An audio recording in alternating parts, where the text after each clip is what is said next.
Alors, à quoi va te servir cette vidéo? Parce que peut-être que tu vas me dire: «Ouais, OK, super Nadia, mais moi, je compte pas changer d'autorépondeur, donc ça va me servir à rien».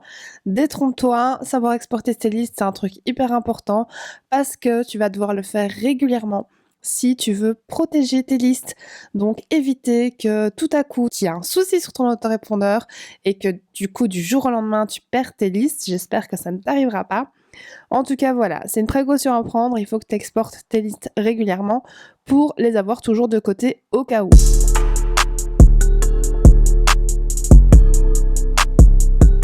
Coucou!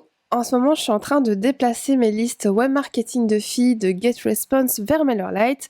Donc, je me suis dit que j'allais te faire une vidéo pour te montrer où cliquer exactement pour pouvoir exporter tes listes et les importer si tu utilises ces deux outils-là, par exemple. Parce que parfois, c'est pas évident de trouver où est-ce qu'il faut cliquer exactement pour trouver ce fameux bouton export. Ça va aussi t'être utile si, par exemple, tu te lances dans la publicité. Si tu fais de la publicité Facebook et que tu as envie d'exposer ton produit, tu vas pas exposer ton produit à des gens qui sont déjà tes clients. Donc, sinon, ta publicité va te coûter beaucoup plus cher. Oui, pourquoi exposer, dépenser de l'argent à exposer tes pubs à des personnes qui ont déjà ton produit? Ça ne sert strictement à rien. Donc voilà, tu vas pouvoir exporter tes listes, les importer dans ton business manager Facebook et ensuite, tu vas pouvoir exclure ces listes clients-là de tes publicités. Voilà à quoi ça va te servir d'exporter tes listes. Avant qu'on démarre, peut-être que tu me découvres, je suis Nadia, ma devise c'est No Time Meuf et je t'aide à te concentrer sur les seules actions qui rapportent, que tu sois maman, salariée ou étudiante à temps plein à côté de ton business. Tu trouveras donc des programmes offerts sous cette vidéo.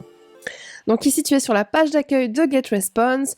Tu as différentes parties ici que tu peux vraiment adapter comme tu le désires. Ça s'appelle des widgets.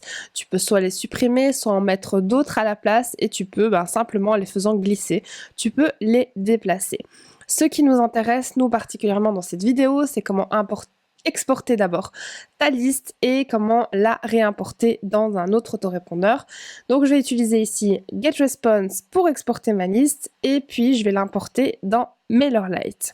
Si tu as besoin d'infos sur ces deux autorépondeurs-là, tu trouveras les liens sous cette vidéo et je te ferai certainement une autre vidéo où je t'explique quel autorépondeur choisir, pourquoi j'ai choisi MailerLite, etc., etc. En sachant que GetResponse et MailerLite sont les deux que je recommande à mes élèves et j'ai utilisé les deux pendant plusieurs années. Alors, c'est parti pour exporter une liste. Donc, on va cliquer sur une liste. Celle-ci, par exemple, c'est la suivante que je dois exporter vu que j'ai déjà fait les autres. Tu cliques ici. Ensuite, tu arrives sur cet écran et là, tu as les fameuses 3 petites boules ici. Et tu as le bouton exporter. Donc, tu vois, c'est pas forcément évident quand tu le vois comme ça, mais ça se passe ici. Tu cliques sur exporter.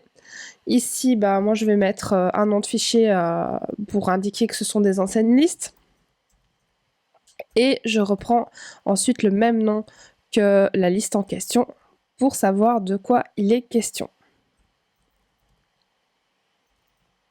Une fois que c'est fait, tu choisis ici CSV et puis tu cliques simplement sur exporter nouveau fichier. Voilà, donc le fichier va apparaître ici en dessous. Tu as de nouveau les 3 petites boules là et tu cliques simplement sur télécharger. Et ton fichier va se mettre ici en dessous. Ensuite, on va aller dans MailerLite.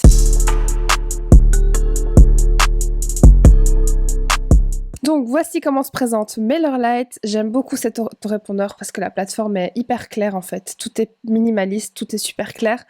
Donc pour aller importer une liste, tu cliques simplement sur abonner.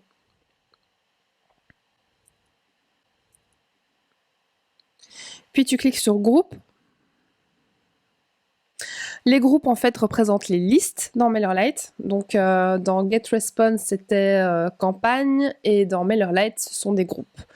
Ici on va ajouter un nouveau groupe et on va lui donner le même nom que le nom du fichier.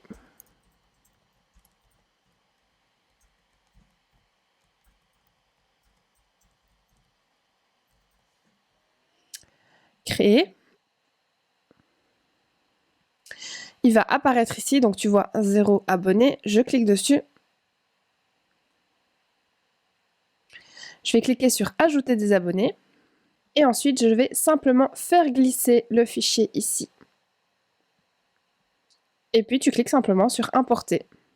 Ensuite, tu arrives sur cet écran-ci et tu as différentes infos ici à gauche que tu es libre ou non d'importer. Donc, quand tu passes cette colonne, ça veut dire simplement que tu n'as pas envie, tu n'as pas besoin d'importer ces données-là. Alors, je vais cliquer ici, Campaign, je vais remettre Campaign. Et en fait, juste une petite info, quand par exemple tu ne trouves pas le même champ que celui qui est indiqué ici, tu peux simplement en créer un nouveau. Donc tu cliques sur un nouveau champ texte et tu vas par exemple prendre, c'est ce que j'ai fait ici pour Campaign par exemple. Tu cliques sur un nouveau champ texte et ensuite tu mets simplement le nom du champ en question et alors tu peux rajouter des champs supplémentaires qui ne se trouvaient pas ici dans ta liste. Donc, moi je vais simplement reprendre quelques-uns, je ne vais pas tous les prendre non plus, je vais prendre les principaux. Voilà, donc j'ai pris simplement les principaux et tu cliques simplement sur terminer l'ajout d'abonnés. Et voilà, tes abonnés ont été importés. Et donc à chaque fois que tu rajoutes des abonnés, tu vois ici ton nombre d'abonnés unique qui est modifié. Voilà, j'espère que cette vidéo t'aura été utile. Je te parlerai un peu plus en détail d'autorépondant dans d'autres vidéos, donc n'hésite pas à t'abonner à la chaîne pour recevoir tes prochaines vidéos. Tu trouveras sous la vidéo aussi tes programmes offerts. Et je te dis à très bientôt sur Web Marketing de Filles.